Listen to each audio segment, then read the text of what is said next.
Video शुरू कर रहा हूँ उससे पहले एक बात बोलना चाहता हूँ। अगर बात को समझ जाओगे तो इस वीडियो को पूरा देखोगे। जिस प्रकार से विराट कोहली बिना प्रैक्टिस मैच खेले हुए, बिना प्रैक्टिस किए हुए सेंचुरी नहीं मार सकता, उसी प्रकार आप बिना प्रैक्टिस किए हुए वर्दी नहीं ले सकते।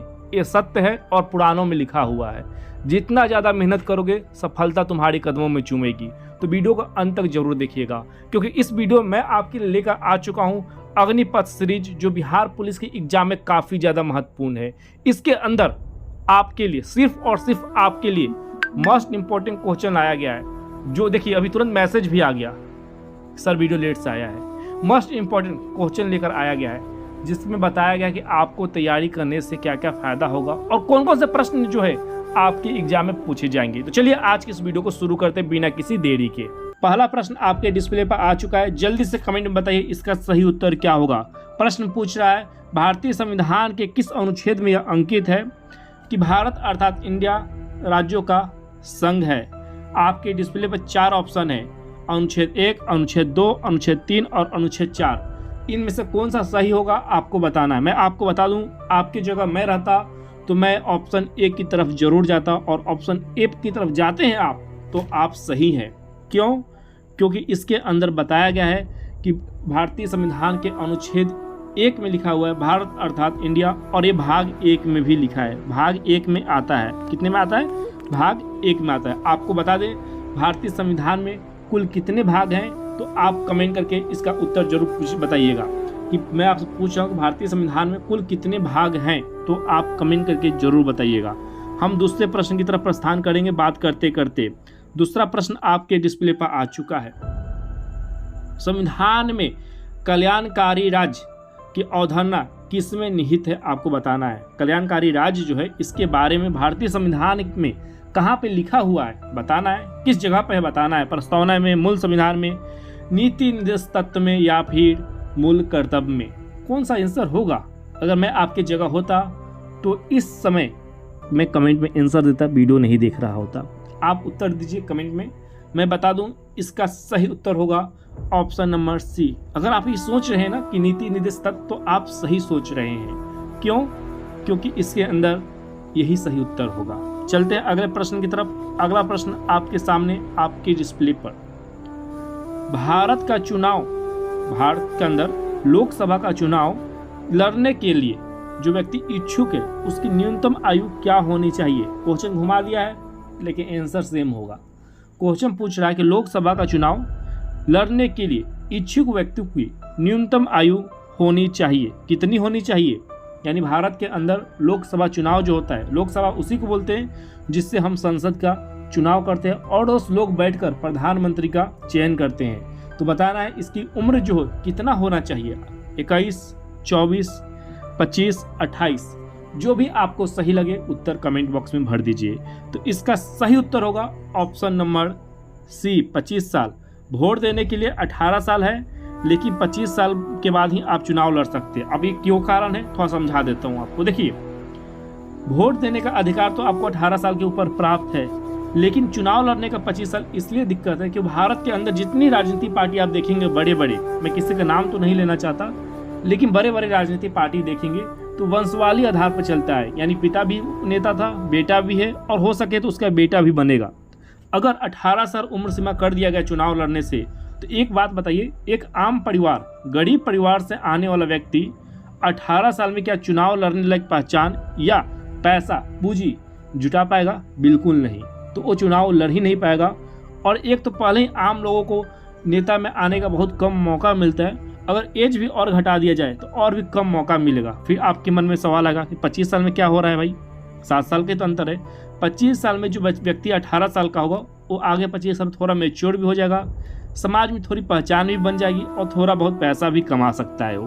तो इसलिए इसे नहीं लाया गया है। हालांकि दुनिया के कुछ देश हैं जैसे कनाडा, यूके, इन सभी जगहों पर 18 साल उम्र सीमा रखी गई है। और हाल ही में संसदीय समिति ने एक प्रस्ताव भी दिया था चुनाव आयोग को कि क्यों ना हम 18 साल रख दिया जाए, क्योंकि कनाडा, यूके और ऑस्ट्रेलिया में ये चीज़ें होती है।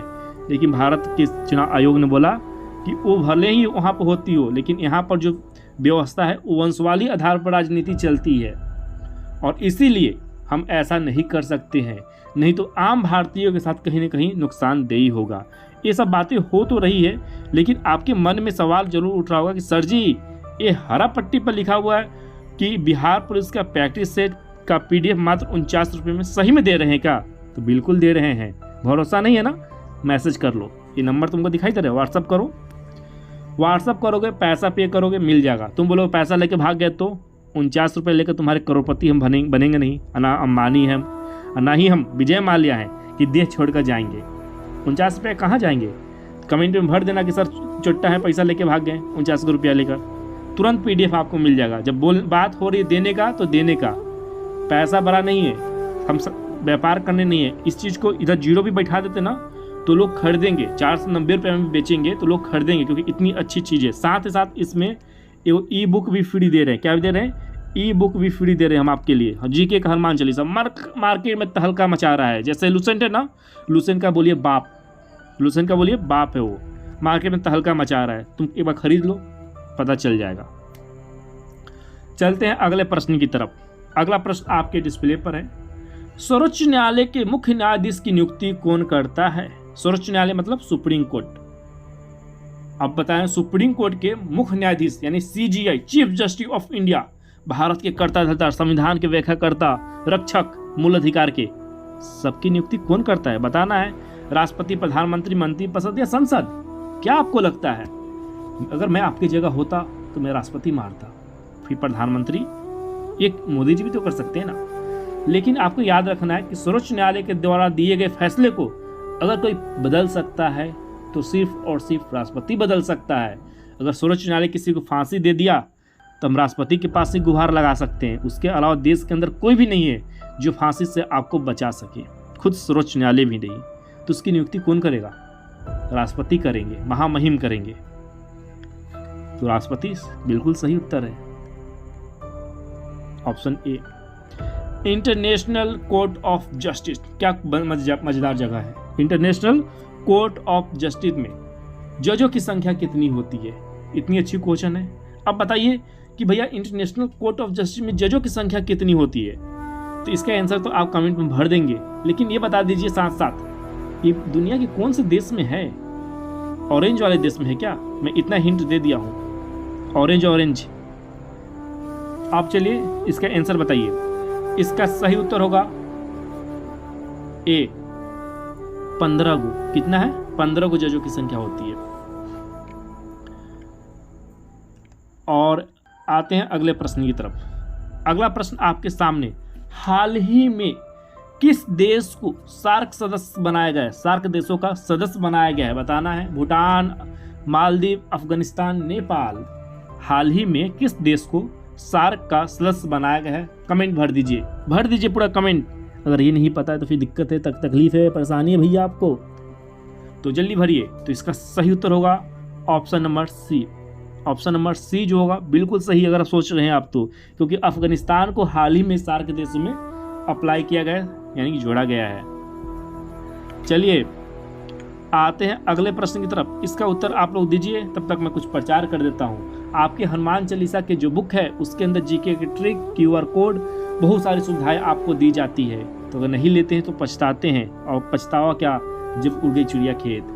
एग्ज़ाम हो ही गया फिर लेकर क्या फ़ायदा। इसलिए पहले बोल रहा हूँ, एग्ज़ाम से पहले बुक करवाइए। आपके लिए सबसे अच्छा किताब और नोटबुक मात्र 49 रुपये में। और 49 रुपये में भैया बोल देता हूँ, बाज़ार में आओगे ना तो भरपेट खाना भी नहीं मिलेगा, एक टाइम का भी। तुम बोलोगे लिट्टी चोखा खा के कर लेंगे तो बात अलग बात है, लेकिन ऐसे नहीं मिलती है। तो इसका सही उत्तर होगा option number B, Akbar. Option number B, Akbar. चलिए आते हैं अगले प्रश्न की तरफ। अगला प्रश्न आपके डिस्प्ले पे, गौतम बुद्ध ने अपना पहला उपदेश सारनाथ में किस भाषा में दिया था? और गौतम बुद्ध ने अपना उपदेश सारनाथ में किस भाषा में दिया था? बताना है। पाली, संस्कृत यानी या प्राकृतिक? जल्दी बताना है कमेंट में, जल्दी बताइए।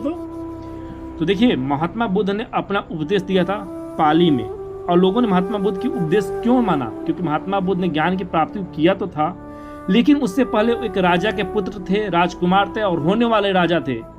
और उन्हीं की ज्ञान मानी जाती है, उन्हीं की बातें को सुनते हैं लोग, उन्हीं के प्रवचन को सुनते जो जीवन में पहले कुछ कर चुके हैं। नहीं तो कोई भिखारी आकर अगर ज्ञान दे जीवन के बारे में तो तुम बोलो पहले खुद तो कर लो, फिर हमें ज्ञान देना। महात्मा बुद्ध ने वो सारे पद को छोड़ा सिद्धार्थ जब थे, फिर आकर ज्ञान दिए। ज्ञान की प्राप्ति के बाद फिर लोगों ने उन्हें ईश्वर की तरफ पूजा है। बस वैसे ही आपको करना है। जीवन में अपनी इज्जत और मर्यादा को ऊपर ले जाना है तो बुक करना है अपने लिए एक सीट, और उस सीट को बुक करने के लिए हम आपके साथ जुड़े हैं। किसी भी तरह की एग्जाम की तैयारी कर रहे हैं, मैं ना सिर्फ बिहार पुलिस, भारत के अंदर किसी भी तरह की गवर्नमेंट जॉब की तैयारी कर रहे हैं, तो ये वीडियो आपके लिए। आप अपने उनके दोस्तों के साथ शेयर करिए। नंबर डिस्प्ले पर दिखाई दे रहा है, वहाँ संपर्क करिए, मैसेज करिए। 49 रुपये लेकर हम भागने वाले नहीं हैं, क्योंकि सर बोल रहे थे कि बच्चे मैसेज करते हैं, कॉल करते हैं, ले नहीं रहे हैं, उनको लगता है पैसा लेकर चले जाएंगे। पहले बोल रहे वीडियो PDF सेंड करिए। भैया हम कहीं जाने वाले नहीं हैं, और आपके 49 रुपये से हम विजय माल्या तो नहीं बनेंगे, ये बात क्लियर है। हम भारत में रहेंगे और आपके लिए मात्र, सिर्फ और सिर्फ आपके लिए लेकर आए हैं। इसलिए बोलता हूँ, पैसा बड़ा नहीं है, बड़ा ये है आपका सपना, आपके वहाँ वर्दी। हमारा सपना बस यही है।